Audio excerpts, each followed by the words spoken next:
नमस्कार, बड़ी बहस में आपका स्वागत है। मैं हूं आपके साथ पराग गुप्ता। 20 महीने की सरकार में 6 महीने से चल रही मंत्रिमंडल के विस्तार की चर्चा आखिर आज थम गई है और छत्तीसगढ़ में मुख्यमंत्री विष्णुदेव साय के मंत्रिमंडल का विस्तार हो गया है। राजधानी रायपुर स्थित राजभवन में 3 विधायकों ने मंत्री पद की शपथ ली। राजभवन में राज्यपाल रमेश डेका ने भारतीय जनता पार्टी के 3 विधायकों राजेश अग्रवाल, गुरु खुशवंत साहिब और गजेंद्र यादव को मंत्री पद की शपथ दिलाई। आज 3 मंत्रियों की नियुक्ति के साथ ही साय के नेतृत्व वाले मंत्रिमंडल में मंत्रियों की संख्या बढ़कर 14 हो गई है। इसके साथ ही 3 मंत्रियों को उनके विभाग भी मिल गए हैं। गजेंद्र यादव को स्कूल शिक्षा, ग्रामोद्योग, विधि एवं विधायी कार्य विभाग, गुरु खुशवंत साहिब को कौशल विकास, तकनीकी शिक्षा एवं रोजगार और अनुसूचित जाति विकास विभाग और राजेश अग्रवाल पर्यटन, संस्कृति, धार्मिक न्यास एवं धर्मस्व विभाग संभालेंगे। शपथ ग्रहण समारोह में मुख्यमंत्री विष्णुदेव साय, विधानसभा अध्यक्ष रमन सिंह, साय मंत्रिमंडल के सदस्य, विधायक और अधिकारी मौजूद रहे। पर इस विस्तार से कुछ के चेहरे खिले थे तो कुछ के मुरझाए भी, जिसका असर राजभवन में देखने को मिला, जब तमाम अशांत वरिष्ठ विधायक राजभवन से नदारद रहे। अब नजर डालते हैं उन पर जो मंत्री बनने की चाह में थे।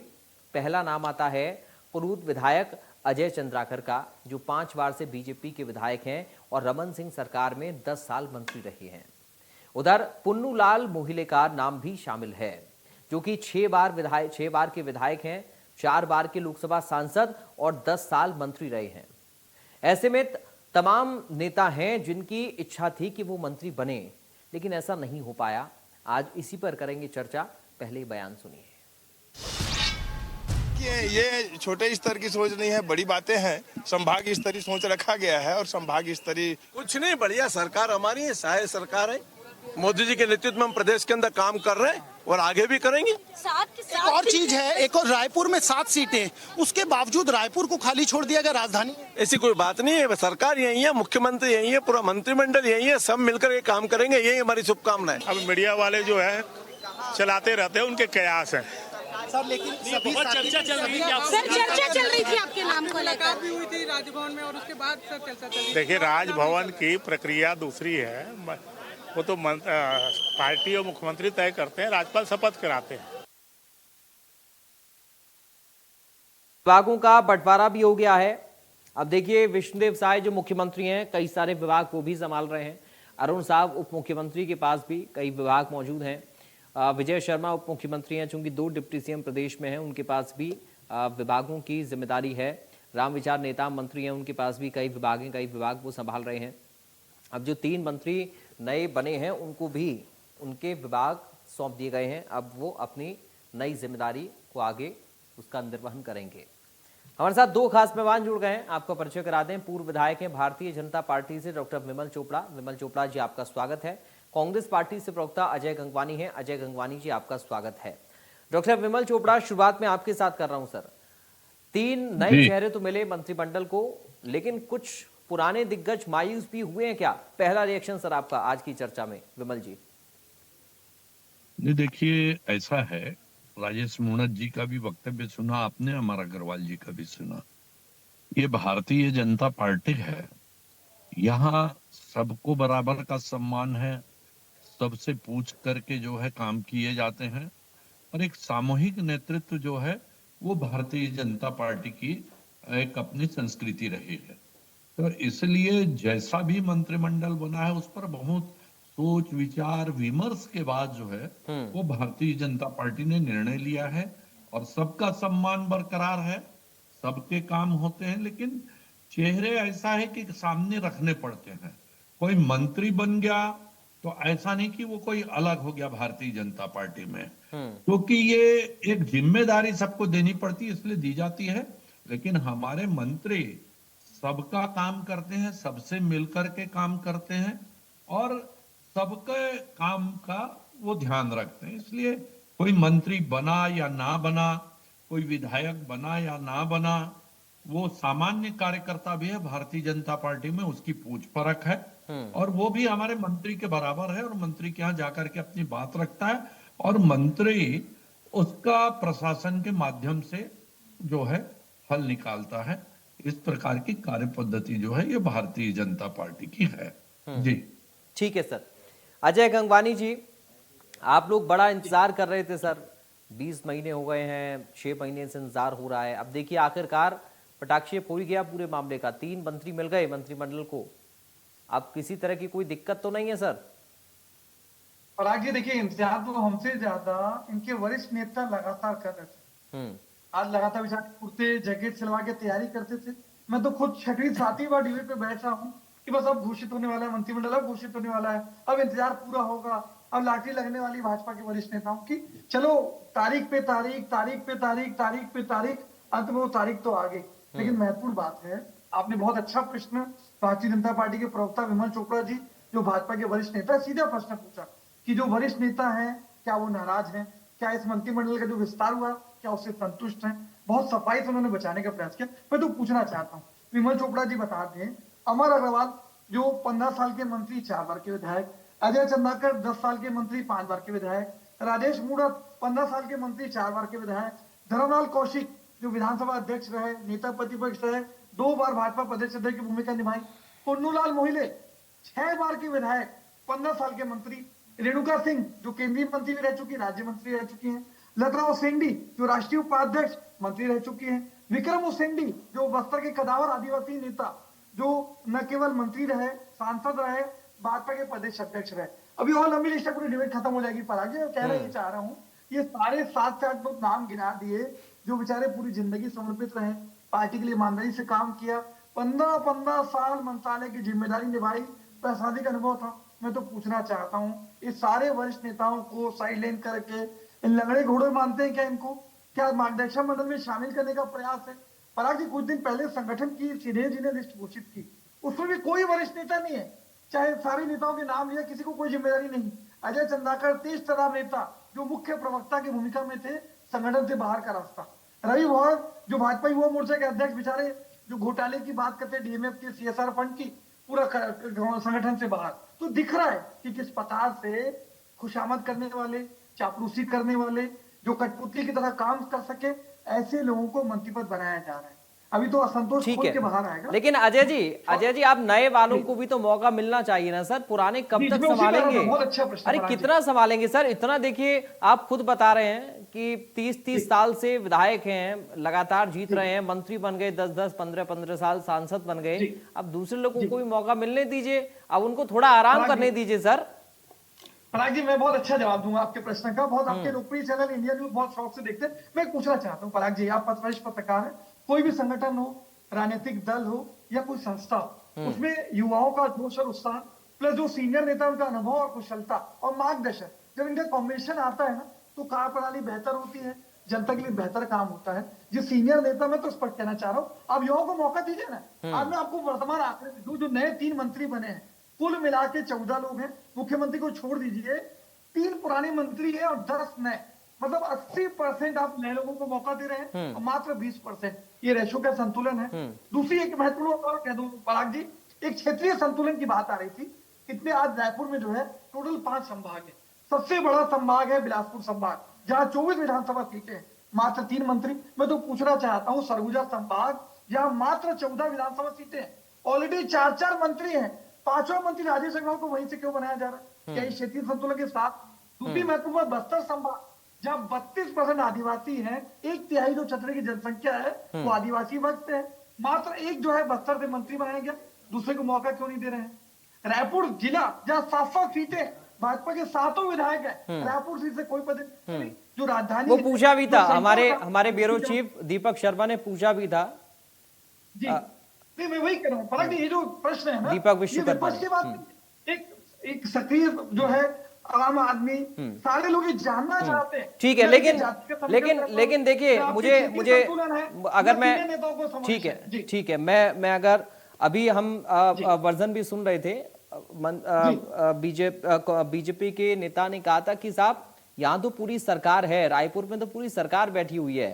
अब सवाल ये भी ना सर अजय जी की, सबको तो अब नहीं कर सकते हैं शामिल, कुछ ना कुछ तो या- एडजस्ट करना पड़ेगा ना, बात ये भी हाँ है। जी, लेकिन खैर, एक तो देना चाहिए। हाँ ठीक है, पहले खैर ये विमोचन राज जी, राजेश खैर, मूणत जी, ठीक। ये जयपुर को प्रतिनिधित्व तो राजधानी पे हाँ। किसी को मौका तो देना पड़ेगा। ठीक है। राजधानी चलिए प्रतिनिधित्व तो देना पड़ेगा। मैं विमल जी के पास ही चल रहा हूं, क्षेत्रीय समीकरण का चूंकि आपने मुद्दा उठाया। जो विमल जी, कई सारे ऐसे इलाके जहां से उम्मीद थी या फिर वहां पर जनता ने भरपूर आप लोगों को समर्थन दिया, प्यार दिया और अपना पूरा विश्वास आप लोगों के ऊपर जताया। और देखिए रायपुर का ही जिक्र कर रहे हैं अजय जी, और हमारे ब्यूरो चीफ दीपक विश्वकर्मा ने भी सवाल पूछा था, तब भी ये कि साहब यहाँ तो पूरी सरकार है। तो क्या आपको लग रहा है कि क्षेत्रीय समीकरण कुछ बिगड़ा है या उसको लेकर सवाल क्यों उठ रहे हैं? आप लोगों ने क्या साधा है इसमें, विमल जी?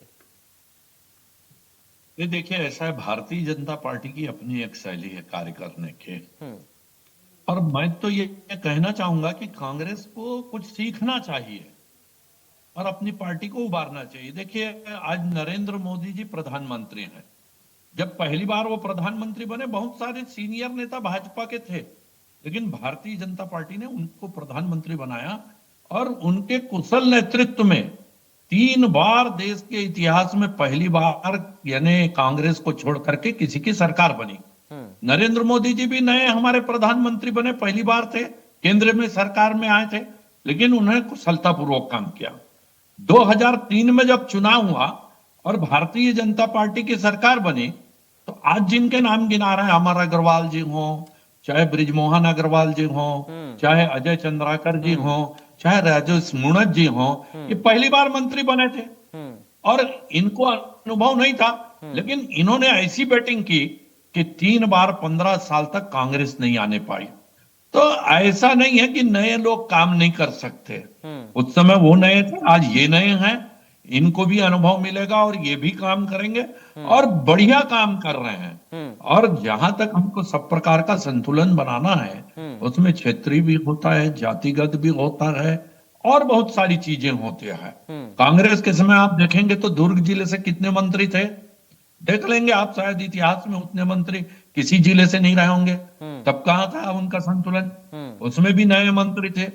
हमारे नए मंत्रियों को ट्रेनिंग भी दी जाती है, उनको बताया भी जाता है और वो काम ऐसा करते हैं कि कांग्रेस को आने का मौका नहीं मिलता है। इसलिए मैं यानी आप ये कह रहे हैं कि पुराने वालों ने भी रोका कांग्रेस को, नए वाले भी रोकेंगे। राहुल गांधी जी उनके कितने साल से नेता हैं और कितनी ठोकाई हो रही है कांग्रेस की पूरी देश में, और वो भ्रम फैलाने का काम करते हैं और जनता विश्वास नहीं करते हैं। वोट चोरी कर रहे हैं आप लोग, विमल जी। उनको कहीं ना कहीं तो जो है, मेरे को लगता है कि भारतीय जनता पार्टी से सीखना चाहिए उनको कि काम कैसे करना चाहिए, नए लोगों को मौका कैसे देना चाहिए, नए लोगों को आगे कैसे बढ़ाना चाहिए। अजय जी, विमल जी कह रहे हैं कि पुराने वालों ने भी आपको आने से रोका और ये नए वाले भी रोकेंगे, आप देखिएगा।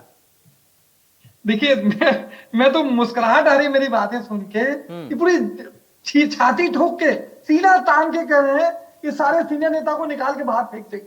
मोदी जी ने वही किया था, 75 साल का नियम लाया।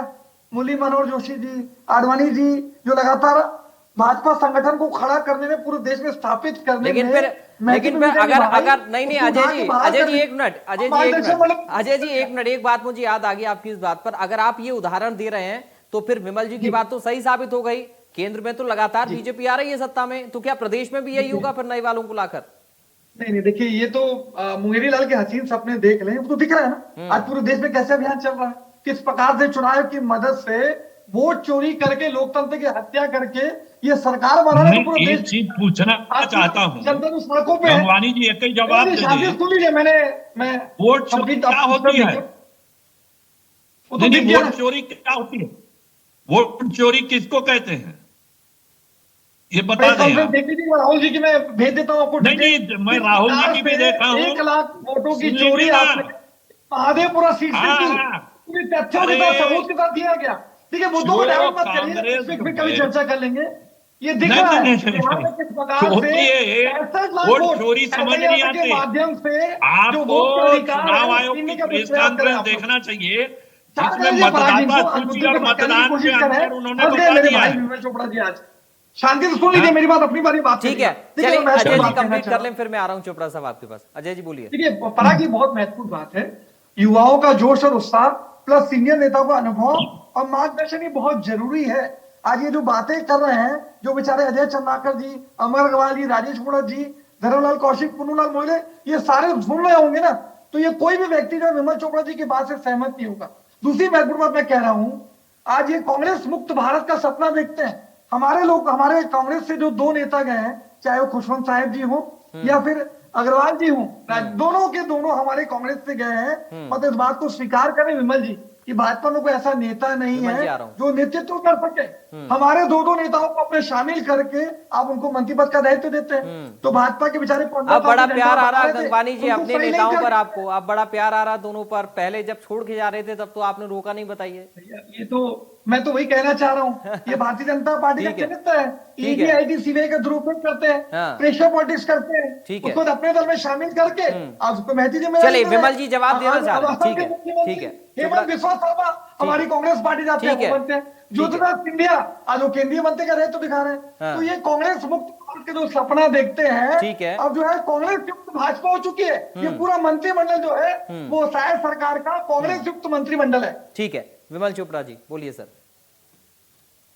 देखिए, पहले तो मैं गंगवानी जी को सलाह देना चाहता हूं, वो चिंतन करें, चिंता करें कि उनके लोग उनको छोड़ करके क्यों जा रहे हैं। उसके बाद की भाजपा जो है कांग्रेस युक्त हो रही है और देश कांग्रेस मुक्त हो रहा है। कांग्रेस के लोग आ रहे हैं भाजपा में, हम उनको सम्मान दे रहे हैं। क्या ईडी आईटी सीबीआई का दुरुपयोग करेंगे आप लोग? लोकतंत्र की हत्या होगी क्या? Pressure politics? ठीक है, चलिए पूरा हो रहा है, आप चिल्लाते रहिए। लोकतंत्र की हत्या हो रही है, संविधान की हत्या हो रही है, वोट की चोरी है, लेकिन जनता विश्वास नहीं करने वाली। आपके इस प्रकार के झूठ के पुलिंदों से पूरा देश जो है ये जान गया है कि आप किस प्रकार का झूठ बोलते हैं। और राहुल गांधी से लेकर के कांग्रेस का एक बूथ का कार्यकर्ता वो वोटर लिस्ट को देखता है, सब चीज जानता है, उसके बाद भी यदि वो सूचना नहीं देता है आपका बीएलओ, आपके कर्नाटक के मुख्यमंत्री, तो सबसे पहले पार्टी से निकाल देना चाहिए। और दूसरी बात मैं ये बता देना चाहता हूँ कि आप सुन लीजिए आप, एक वोट का अधिकार नहीं है देश का, सुन लीजिए। क्या चुनाव हो रहा है? तो क्या भाजपा के इशारे पे काम कर रहा है? क्या वोट की चोरी नहीं हो रही है? सुन लीजिए ना, आज जो चुनाव के आंकड़े हैं उसी के ऊपर हलफनामा की बात करते हैं। आपके अनुराग ठाकुर जो प्रेस कॉन्फ्रेंस बड़े विद्वान प्रवक्ता हैं, लेकिन ये जो है बोलने से जो है सुनना नहीं चाहते, ये सुनना नहीं चाहते हैं। आप ये तो बता दीजिए कि वोट की चोरी क्या होती है। अरे एक चीज बता दीजिए कि चुनाव आयोग ने आपको चुनौती दी है और राहुल गांधी की इतनी बेइज्जती की है, उसके बाद यदि वो चुनाव आयोग पे जो है किसी प्रकार की मानहानि का दावा नहीं कर रहे हैं, तो इसका मतलब यह है कि राहुल गांधी जो है अपने आरोपों से भाग रहे हैं। उनको एक शपथ पत्र देने में क्या तकलीफ है? जब चुनाव का वो फॉर्म भरते हैं, जब कोर्ट में जाते हैं तब शपथ पत्र देते हैं, लेकिन चुनाव आयोग जो नियम से शपथ पत्र मांग रहा है तो आप देते नहीं है, क्योंकि चोर की दाढ़ी में तिनका है। आज राहुल गांधी के सारे आरोप जो हैं वो फेक साबित हो रहे हैं। बिहार में लोगों को झूठ बोल करके राहुल गांधी की सभा में ला रहे हैं और उनकी पोल जो है वो लोग खोल रहे हैं, उसके बाद भी आपको शर्म नहीं है तो क्या कर लेगा आदमी? आप सुन लीजिए कि जितने लोगों को राहुल गांधी बिहार में ला करके बोलवा रहे हैं कि उनका नाम कट गया, वो जा करके बता रहे हैं कि उनका नाम मतदाता सूची में है। कांग्रेस के लोग जबरन ले जाकर बुला रहे हैं। चलिए ठीक है, अब बहुत हो गया सर, वोट पर बहुत हो गया। ठीक है सर, अब थोड़ा सा इसको विराम दीजिए, अब थोड़ा सा विराम दीजिए, वोट बहुत हो गया। मैं चाह रहा हूं कि प्रदेश पर हम आ जाएं, क्योंकि हम प्रदेश के जब मंत्रिमंडल की बात कर रहे हैं, हम प्रदेश के विपक्ष की बात कर रहे हैं, या फिर हम सरकार की योजनाओं की, सरकार की कार्यशैली की बात कर रहे हैं, तो हम सीधा जनता के विकास पर फोकस कर रहे हैं। अब सवाल ये है अजय जी, सवाल ये है कि ये जो डाइवर्ट मैं नहीं कर रहा हूं, ठीक है, डाइवर्ट जो है आप कर रहे हैं। चलिए ठीक है सर, अभी खत्म करिए। अब सर एक मिनट सर, आखिरी चरण में है, मैं चाह रहा हूँ बात सुन लीजिए। हाँ बोलिए, सुन लीजिए मेरी बात। देखिए, जिस समय भारतीय जनता पार्टी की सरकार छत्तीसगढ़ में पहली बार बनी मुख्यमंत्री से लेके हमारे सारे मंत्री नए थे, 15 साल उन्होंने बहुत अच्छा काम किया और कांग्रेस के लोग सरकार में नहीं आ पाए। आज भी हम जो है नए लोगों को मौका दे रहे हैं, नई सोच के साथ वो काम करेंगे। और ये गंगवानी जी अभी ऐसा बता रहे हैं जैसे वो अमर अग्रवाल जी से मिलके आए हैं, मुनत जी से मिलके आए हैं, अजय चंद्राकर से मिलके आए हैं कि वो बता रहे हैं कि हम बड़े नाराज। अरे नाराज होते तो वो जो लोग आज आए हैं शपथ ग्रहण में, और अमर अग्रवाल जी से आपने पूछा है, राजेश मुनत जी से भी आपने पूछा है कि आप जो है वो अगर नाराज है तो क्यों नहीं आए शपथ ग्रहण में? पूछ लीजिए विमल चोपड़ा जी से। नहीं आते हैं, ठीक है। शपथ ग्रहण इतना कोई वो नहीं था आज कि 15 दिन शपथ ग्रहण पहले में अजय चंद्राकर मौजूद थे, आए हैं, जी मौजूद थे, दोनों नहीं थे, क्यों नहीं थे? पूछ लीजिए।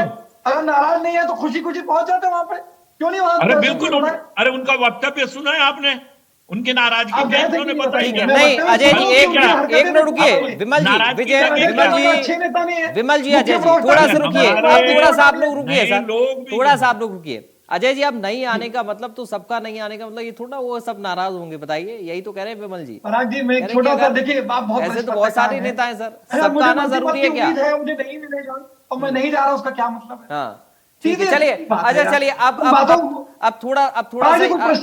थोड़ा सा मैं मंत्रिमंडल को लेकर पूछ रहा था, क्योंकि अब बदलाव हुआ है और आपने कहा भी कि देखिए कांग्रेस पार्टी के भी लोग हैं इसमें, और कल हम चर्चा कर रहे थे कि तो कांग्रेस की प्रवक्ता ये भी कह रहे थे कि योग्य व्यक्ति हैं कांग्रेस के, तो मैंने ये भी कहा था कि योग्य व्यक्तियों की शायद कद्र कांग्रेस में नहीं हो तो बीजेपी ने ले लिया। अब मंत्रिमंडल में शामिल हो गए योग्य व्यक्ति, सर आपको लग रहा है कि अब और बेहतर विकास हो पाएगा, अपने अपने विभाग जो उन्होंने संभाले हैं उसमें और बदलाव देखने को मिलेगा? देखिए पराग, ये बहुत महत्वपूर्ण बात मैं अंडरलाइन कर दूं, किसी व्यक्ति को, योग्य व्यक्ति को जिम्मेदारी देने से ज्यादा जरूरी है उसको फ्री हैंड दिया जाए, उसकी सोच के हिसाब से, उसके अनुभव के हिसाब से, उसकी कार्यकुशलता के हिसाब से काम करने की स्वतंत्रता दी जाए। लेकिन हम लगातार 20 महीने में देख रहे हैं कि सारे मंत्री डमी कठपुतली की तरह काम हो रहा है। मैं तो पूछना चाहता हूं, आज मंत्रिमंडल का विस्तार मुख्यमंत्री का विशेषाधिकार है, लेकिन 20 महीने आखिर क्यों लग गए? एक छोटे से राज्य का 90 विधानसभा सीटें हैं, 20 महीने तक हम मंत्रिमंडल का विस्तार नहीं कर पा रहे। जो रिमोट कंट्रोल की सरकार चल रही है, छत्तीसगढ़ केंद्र शासित प्रदेश की तरह काम कर रहा है, ये दिख रहा है। ठीक है सर, मैं बहुत संक्षेप में उत्तर ले लेता हूं विमल जी से, क्योंकि समय भी खत्म हो रहा है। विमल जी, ये एक बड़ी बात कही है गंगवानी जी ने, मैं चाह रहा हूं बहुत संक्षेप में एक उत्तर इसका, क्योंकि वो कह रहे हैं कि फ्री हैंड क्या पूरी सरकार को नहीं है तो मंत्रियों को कैसे होगा? बहुत संक्षेप में रखिएगा। मेरे को समझ नहीं आता फ्री हैंड क्या होता है और क्या नहीं होता है। हमारे मंत्री काम कर रहे हैं और मंत्री निर्णय ले रहे हैं, मंत्री जो है अपने विभाग को अच्छे से चला रहे हैं, इसीलिए तो लगातार भारतीय जनता पार्टी चुनाव जीतते आ रही है। ठीक है, आप देख लीजिए, विधानसभा के बाद लोकसभा के चुनाव जीते। ठीक है सर, समय मुझे इतनी इजाजत दे रहा, बहुत धन्यवाद विमल चोपड़ा साहब आपका, और अजय गंगवानी जी आपका बहुत शुक्रिया आज की चर्चा का हिस्सा बनने के लिए। इंतजार लंबा था, लेकिन अब 3 लोग मंत्रिमंडल में शामिल हुए, जब 3 विधायक मंत्रिमंडल में शामिल हुए तो कुछ नया स्वरूप भी बना है, और ये नया स्वरूप क्या नई दिशा देगा प्रदेश को, ये भी देखना बेहद जरूरी होगा। फिलहाल बड़ी बहस से मुझे दीजिए इजाजत, बाकी खबरों के लिए आप बने रहिए।